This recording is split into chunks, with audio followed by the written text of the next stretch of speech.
Bonjour. On pourrait croire que puisque les podcasts sont accessibles en permanence, la notion de rediffusion n'a plus de sens. Je ne le crois pas, car l'abondance de l'offre peut conduire à ce que certains enregistrements passent inaperçus ou en tout cas moins aperçus qu'ils ne le mériteraient.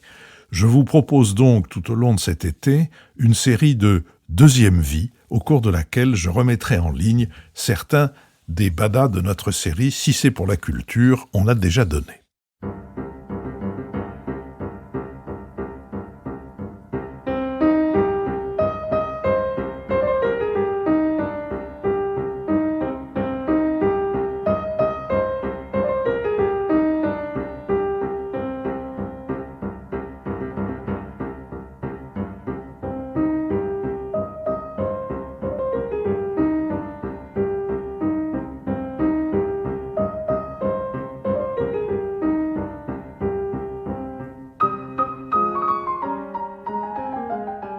Le Nouvel Esprit Public, Philippe Meyer, bonjour.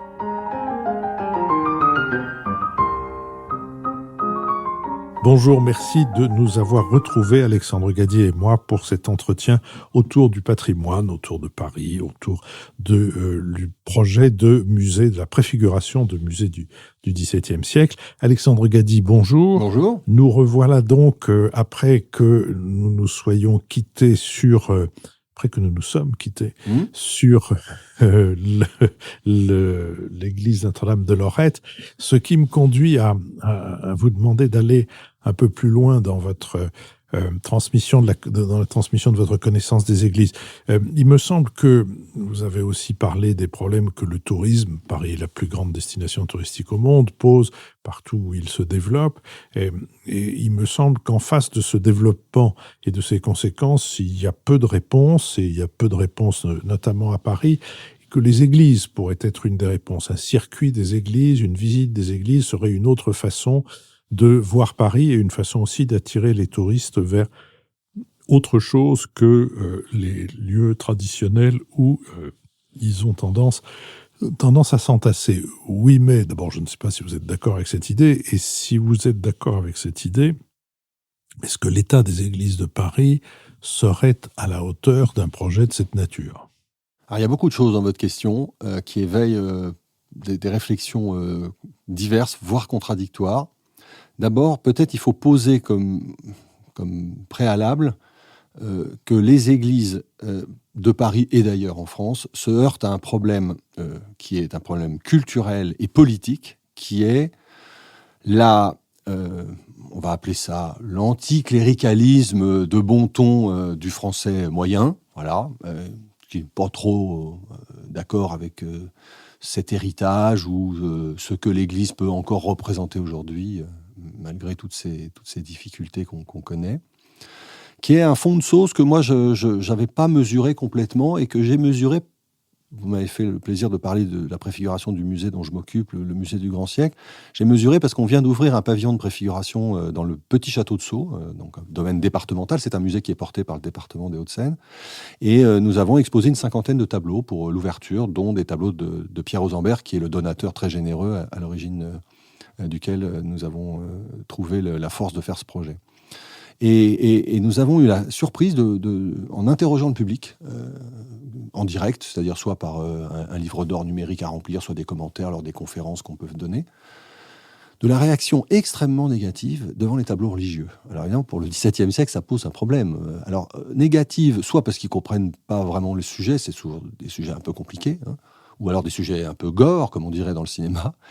Mais par principe, ça provoque, on l'a constaté, alors c'est peut-être un hasard, sur 4 mois, on a vu passer quelques milliers de personnes, ça peut-être ne suffit pas à faire une règle, mais j'ai été frappé tout de même d'une assez grande unanimité, au moins de mise à distance, sinon de rejet. Et ça rejoint ce que je disais sur l'anticléricalisme qui a été construit en France politiquement et qui a abouti à Paris, capitale particulièrement avancée, progressiste, à considérer les églises non pas comme un patrimoine majeur, mais comme un patrimoine secondaire. C'est-à-dire, au fond, Le touriste, il vient peut-être voir Notre-Dame parce que c'est Notre-Dame, encore qu'en ce moment ce soit compliqué. Le Sacré-Cœur parce qu'il y a un beau coup d'œil, mais c'est pas son objectif. Hein. Et ça parle d'une histoire que la France elle-même ne porte pas vraiment. Donc il y a ce problème de déconnexion franco-français. Et puis ensuite, évidemment, si on n'aime pas les choses, c'est difficile de les mettre en valeur pour les autres. Donc ça, je crois qu'il faut pas qu'on l'oublie. Et alors ça se greffe à ce que nous disent les sociologues aujourd'hui, c'est-à-dire qu'on est en phase de déchristianisation beaucoup plus spectaculairement avancée que ce qu'on pouvait imaginer. C'est comme tout, ça craque pendant très longtemps doucement, puis tout d'un coup ça craque d'un coup. Et là, on s'aperçoit quand même que, et moi je l'ai vu comme enseignant, on a un tel recul maintenant dans l'effondrement que quand on parle d'un tableau, une chose qui paraissait aller de soi, laisser venir à moi les petits-enfants, le martyre de tel saint, plus personne ne sait rien. Donc ça pose une difficulté qui n'est pas du tout inquiétante, et c'est le propre de la culture, il faut monter le niveau, donc on est là pour ça. Mais c'est vrai que c'est compliqué du coup de dire que les églises vont être un fer de lance touristique, parce qu'il va falloir se battre d'abord contre nous-mêmes, puis ensuite, une fois qu'on aura fait ce travail sur nous, il va falloir faire un travail pour aller vers les autres, parce que dans les touristes, on entend un tourisme international, évidemment. Donc on entend les tourismes de pays où la culture religieuse n'est pas forcément plus développée que la nôtre, ou complètement différente. Peut-être pas aussi absente qu'elle l'est en France, qui a peut-être un cas assez exceptionnel en Occident, qu'on mesure peut-être pas aussi d'ailleurs. Mais donc ça veut dire qu'il y a ce phénomène de la transmission vers d'autres cultures complètement différentes. Donc c'est une proposition ambitieuse que vous faites. En tout cas, il faut réfléchir à ce qu'on va faire de nos églises, parce que c'est un patrimoine relativement important numériquement, hein, plus de 700 églises à Paris, intramuros, si on compte bien sûr les chapelles d'hôpitaux, les chapelles de cimetières, plus les paroissiales, plus les couvents, etc. C'est un patrimoine très hautement qualitatif, comme diraient les commerciaux, c'est-à-dire qu'on a la chance d'avoir un patrimoine qui va du haut Moyen-Âge, hein, pour les plus anciens édifices, Saint-Julien-le-Pauvre, Saint-Pierre de Montmartre, la chapelle Saint-Aignan près de Notre-Dame, jusqu'au XXe siècle inclusivement, avec des choses exceptionnelles au XXe siècle. Hein. Je ne fais pas de distinguo. Le patrimoine, comme disait le poète, on n'aime pas les pierres parce qu'elles sont vieilles, mais parce qu'elles sont belles. Et il y a évidemment des choses spectaculaires dans l'architecture du XXe religieuse. Je pense à une chose qui est complètement aujourd'hui, à mon avis, méconnue, même du Parisien. Alors du touriste, on n'en parle pas. Et je l'ai vécu parce qu'on s'est pris par la main avec mon épouse et on a fait le tour de ces chantiers du Cardinal, qui sont les grandes églises des années 30, à un moment où il y avait à la tête de l'archevêché de Paris un type extraordinaire. Cardinal Verdier, je vois que ça parle à certains. Verdier né à la Croix-Barrès, dans l'Aveyron. Un Aveyronais, malin comme un singe, roublard, et qui a monté ces chantiers du Cardinal, qui a réussi à, évidemment, porter la parole du Christ par des églises neuves, dans des quartiers où il n'y en avait pas de prévu, parce qu'on était déjà après la loi de séparation, et que, évidemment, l'église n'était plus au centre du village, mais très à la périphérie. Et donc, ces églises 30, elles ont été commandées à de très grands artistes, hein, souvent des grands architectes. On pense à Paul Tournon, par exemple, place Daumesnil, l'église du Saint-Esprit, à de grands artistes. Il y a du Maurice Denis, il y a des grands vitraux, il y a des grands confessionnaux, il y a beaucoup de sculptures art déco. Tout ça, c'est extraordinaire. C'est pas tellement connu, et il y en a dans Paris intramuros, il y en a au bord de Paris, puis il y en a dans la banlieue ouvrière. Donc, le XXe siècle, je faisais cette parenthèse pour insister sur la qualité, hein, de l'architecture religieuse. On n'y pense pas souvent, on est trop peut-être habitué à parler de l'Église comme un monument du Moyen-Âge ou du XIXe siècle. Hein. Donc ça me paraît très important. Alors à partir de là, cette qualité très importante de nos églises, leur nombre important, ça devait finir à poser un problème politique, c'est-à-dire il faut une priorité. Du temps où la mairie était à droite, il y avait un maire qui s'appelait Jacques Chirac, qui n'était pas tellement connu pour son amour du patrimoine, pour dire le moins, mais enfin, il y avait eu un plan Église qui avait été lancé. Et ce plan Église, il avait été très ambitieux, hein. Je crois qu'il était doté d'une somme colossale, je crois que c'était 1 milliard de francs dans mon souvenir. Et puis, au premier coup de grisou budgétaire, c'est naturellement la première chose qui a été supprimée. Ça a permis de restaurer l'intérieur de l'église Saint-Gervais, à l'époque, qui était très proche du président Chirac pour d'autres raisons, et puis Saint-Étienne-du-Mont, l'intérieur de Saint-Étienne-du-Mont. Et puis, lorsque la gauche est arrivée à Paris, là, il y avait à la fois une situation sanitaire qui n'était pas très bonne dans les églises, hein. Il faut bien être honnête, l'héritage n'était pas complètement bon. Et puis, il y avait une urgence politique qui n'était pas tout à fait celle-là non plus. Donc, il y a eu un temps où, sans doute, les investissements publics de la mairie n'ont pas été assez développés. Et l'actuelle mairie a fait mieux, Mais ce qui me frappe quand on se promène, c'est qu'il n'y a pas de logique dans les restaurations. C'est-à-dire c'est des restaurations à la pierre qui tombe. Vous avez une chute de pierre sur une façade. Heureusement, il n'y a pas eu de mort. Saint-Augustin. Saint-Paul, Saint-Louis dans le Marais. Saint-Paul, Saint-Louis, j'étais là, j'ai vu la pierre tomber à 11h du soir, c'était très impressionnant. Elle s'est décrochée de la façade 17e, elle s'est écrasée sur le parvis. On était juste à côté avec un ami et toute la journée, il y avait une kermesse avec les enfants qui étaient au pied de la façade avec leurs parents. Je ne sais pas s'il faut croire au miracle, mais enfin, ce jour-là, il y en a eu un. Et donc, on a restauré ces deux façades. Mais derrière, on n'a pas restauré. Donc, il y a un côté comme ça, paré au plus pressé. Alors, en ce moment, il y a beaucoup de façades sous échafaudage. Donc, ça, on voit que c'est mieux, qu'il y a un vrai effort. L'adjointe à la culture, elle aime sincèrement ces questions-là. Et elle essaie de le porter le plus possible. Mais on a un temps de retard énorme. Et il suffit de voir certaines églises. Je ne sais pas si vous êtes rentré récemment dans l'église Saint-Méry, derrière Beaubourg, par exemple. On a refait la façade, mais quand vous entrez, ça serre le cœur. Vraiment, on a l'impression presque qu'il y a eu la Révolution. Vous voyez, une église complètement abandonnée sur elle-même, comme ça. Squattée, on a l'impression qu'elle a été... C'est très, très gênant. Donc, beaucoup de travail. Et on se souvient qu'on avait tous rigolé quand Madame Hidalgo avait dit, au moment de l'incendie de Notre-Dame, je donne 50 millions pour Notre-Dame. Non, occupe-toi des églises, c'est déjà important. Je me permets de la tutoyer très familièrement, républicainement parlant, mais occupez-vous des églises, évidemment. Vos églises, nos églises, le patrimoine commun.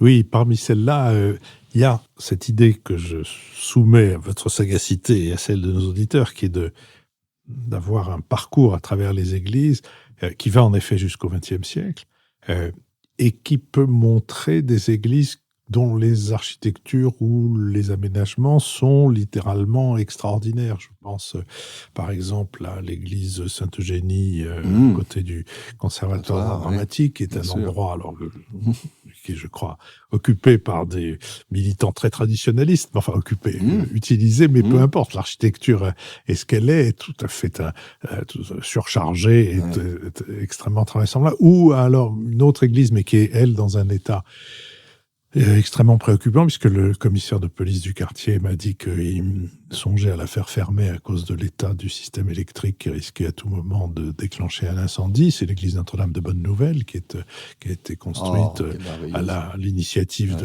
d'Anne d'Autriche quand elle a enfin été enceinte, et qui a le seul baptistère creusé dans le sol qu'on puisse trouver à Paris, qui elle est une église dans un quartier où la population est de moins en moins nombreuse et de moins en moins catholique, mais qui cependant reste, etc. Et puis on peut aller jusqu'à Saint-Germain-de-Charonne, qui est un des rares endroits où on peut voir à peu près comment était le Paris avant Haussmann. Il suffit de se mettre une œillère à droite pour ne pas regarder les tours de Jean Tibéri, et on voit cette église de campagne avec son cimetière à côté et quelques...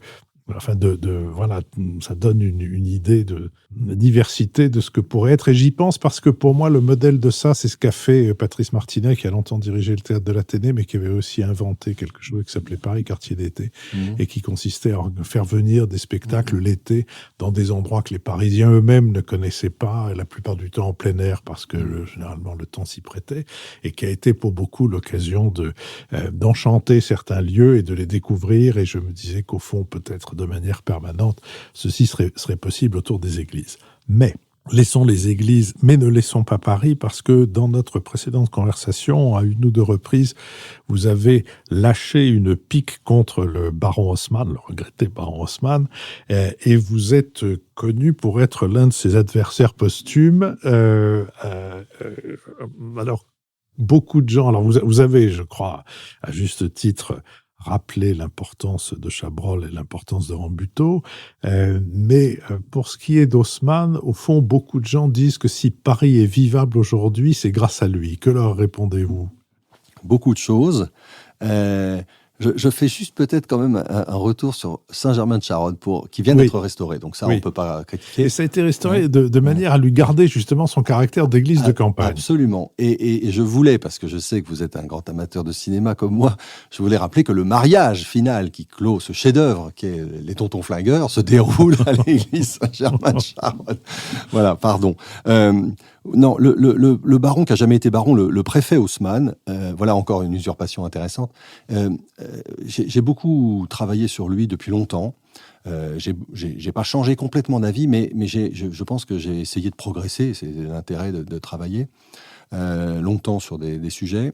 Ce qui me frappe aujourd'hui, c'est que l'historiographie de ces 20 dernières années a complètement transformé notre vision d'Haussmann. Non pas pour, contre, beau, pas beau, utile, pas utile, mais elle a transformé le contexte, le regard qu'on a porté sur le contexte dans lequel tout ça s'est fait.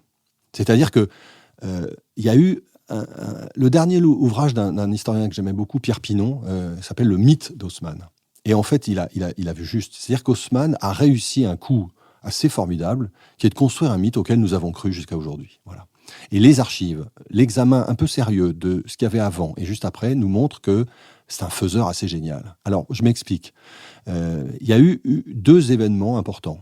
La Commune de Paris, qui a mis Paris à feu et à sang, et Dieu sait que je n'aime pas la Commune et j'en serai jamais le turiféraire, mais toujours le contempteur, contrairement à la mode peut-être actuelle.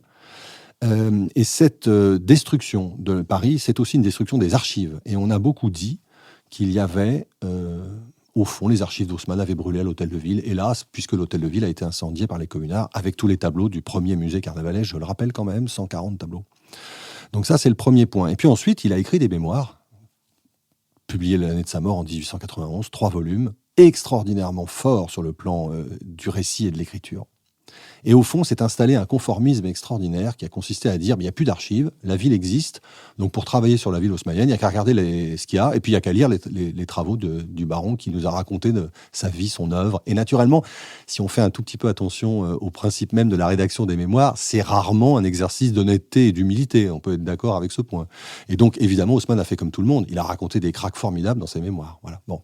Mais tant qu'on n'a pas été un peu regardé de près, eh bien, on s'est aperçu qu'on ne pouvait pas s'apercevoir, au contraire, qu'il y avait ces mensonges, des mensonges particulièrement importants, pas une date arrangée, une rencontre avec Napoléon III arrangée. Et puis, il y a un 3e élément qu'on n'a pas du tout pris en compte, qu'on a même oublié parce que ça fait partie de notre inculture politique, c'est la haine viscérale de la Troisième République pour Napoléon III. Si vous allez place de la Nation, maintenant on peut traverser de manière plus civilisée grâce aux nouvelles places parisiennes, il y a un peu plus d'arbres, moins de voitures. Allez voir le monument, le chef-d'œuvre immortel de Dalou, si vous aimez la grande sculpture fin 19e, démonstrative, mais pas seulement, la France républicaine marchant sur son globe. Vous le savez, elle est sur un char qui est tiré par des lions. Et tenu par la crinière, selon la célèbre image qui remonte à l'Antiquité, le pouvoir qui tient la force. Et puis, glissez-vous sous le char, il y a des grandes roues Louis XIViennes, c'est un char étonnant pour la Troisième République. Et qu'est-ce qu'il y a dessous ? Moi, je pensais qu'il y avait éventuellement quelque chose lié à la Révolution française. Il y a la couronne de Napoléon III, son sceptre et son manteau de sacre. Le char de la République roule sur Napoléon III. Le monument a été posé en 1899, donc on est déjà assez longtemps, même s'il a été commandé plus tôt. Donc cette haine, c'est là où je veux en venir, elle nous a fait perdre de vue que, évidemment, pour l'historiographie républicaine, Haussmann, c'est mieux que Napoléon III, mais Napoléon III, c'est le boss, comme Louis XIV à la place de Colbert sous la Troisième République. Et donc, en réalité, c'est d'abord par les anglo-saxons qu'on progresse, comme d'habitude. Première thèse sur le Paris d'Haussmann, c'est Pinckney en 1953 qui appelle son livre « Le Paris de Napoléon III ». Le mot d'Haussmann n'apparaît pas dans le titre. Et puis on va jusqu'aux découvertes incroyables, notamment par le marché de l'art, puisque à Drouot, à la fin du XXe siècle, un grand historien qui est décédé, hélas, Pierre Cassel, qui était le directeur de la bibliothèque administrative de l'Hôtel de Ville, grand savant, un chartiste merveilleux, avait pu acheter aux descendants du comte Siméon des papiers qui étaient restés dans la famille. Et alors ce comte Siméon, c'était une phrase dans les mémoires d'Haussmann. Un imbécile Louis-Philippard qu'il avait mis à la porte en arrivant. Mais en fait, pas du tout. Le comte Siméon a été choisi par Napoléon III pour faire une commission des embellissements de Paris. Et ce qui est très intéressant, c'est que le mot embellissement, qui vient du XVIIIe, avait été conservé par l'empereur, qui avait une culture assez mêlée, et pas très solide. Et malgré son séjour londonien, il avait gardé ce terme de embellissement qui fleurait bon les Lumières, le XVIIIe siècle. Et le rôle de la commission, c'est de préparer des percements, donc, vous voyez, avant Haussmann, et puis de définir ce qu'il faudrait conserver. C'est extraordinaire. Napoléon III est tellement malin, par rapport à son préfet qui est un butor, qu'il intègre tout de suite l'idée qu'il y aura des choses à conserver. Et pas du tout à démolir quoi qu'il arrive. Le quoi qu'il en coûte haussmannien, c'est on démolira quoi qu'il en coûte en termes patrimonial. Et il a démoli le vieux, le neuf, le beau, l'ancien. Et ces destructions ont une logique de machine et pas une logique d'aménagement. au sens un peu sensible si ça peut être possible dans ce terme. Et donc, à la fin, quand vous voyez le substrat culturel de la période précédente, Restauration, monarchie de Juillet, où on a réfléchi sur les questions de transformation de la ville, on perce, on élargit, on se met ailleurs, on fait des quartiers dans les champs, toutes les solutions étaient envisagées. Il y a même un colloque il y a quelques années qui s'est appelé « La modernité avant Haussmann ». Le titre est formidable, mais en même temps il est un peu idiot. Enfin, vous voyez, comme s'il y avait une espèce de point fixe, puis on regardait un peu avant, un peu après. Non, il n'y a pas une modernité avant Haussmann, il y a Haussmann qui n'est pas moderne. C'est ça, il faut remettre dans le bon sens. Et en fait, tout ce substrat aboutit à, sous le Second Empire, une volonté politique, c'est Napoléon III, un système très malin d'expropriation et de fabrication administrative de la ville, c'est Persigny, le plus malin de la bande, comme disait Napoléon III, malheureusement le seul bonapartiste, mais il est fou. Et puis évidemment les grandes banques, derrière Morny, etc. Et donc Haussmann se réduit comme une peau de chagrin. Au fur et à mesure, en fait, l'énorme statut qu'il avait enflé dans ses mémoires, ça devient, comme aujourd'hui, un préfet exécutant, mais avec un talent exceptionnel, ça il faut lui reconnaître ça, une énergie indomptable, il en fallait certainement pour avancer dans un chantier aussi compliqué, quand on sait la difficulté de faire avancer un dossier même petit aujourd'hui encore, et la qualité du personnel qu'il a appelé à lui. C'est-à-dire il avait au moins une qualité, c'est de ne pas s'entourer de médiocres, comme le font quelquefois des grands hommes. Nous sommes même peut-être quelquefois amenés à les considérer en ce moment de très près, au plus haut sommet de l'État. Et donc, nous avons là quelqu'un qui sait appeler à lui le meilleur ingénieur, c'est Belgrand, le meilleur dessinateur de parcs, c'est Alphand, etc. Il n'a qu'un défaut dans ses collaborateurs exceptionnels, pas de chance pour nous, et il a un très mauvais goût en architecture, en plus, ce qui peut arriver au 19e siècle. Et donc, il préfère le plus mauvais architecte du Second Empire, Daviou, à l'immense Hittorf, Jacob Ignace Hittorf, l'architecte allemand qui a donné le plus beau monument du Second Empire, après Garnier peut-être, qui est bien sûr la Gare du Nord. Cette merveilleuse Gare du Nord qui vient d'être escapée de justesse d'un projet de supermarché monstrueux et qui est un monument que là, ici, il faut engager les gens à regarder. Alors, c'est pas un quartier où on aime bien trop flâner, peut-être, mais cette façade de temple antique transfigurée en temple de la machine à vapeur, cette halle gigantesque qui tient sur presque rien, quelques petits poteaux aussi maigres que les pieds de nos micros ici, c'est vraiment quelque chose de fantastique. Il faut prendre le temps de regarder l'architecture d'Hittorf. Alexandre Gady, je vous remercie. Nous allons nous retrouver pour parler de la défense du patrimoine et pour parler aussi du musée du Grand Siècle.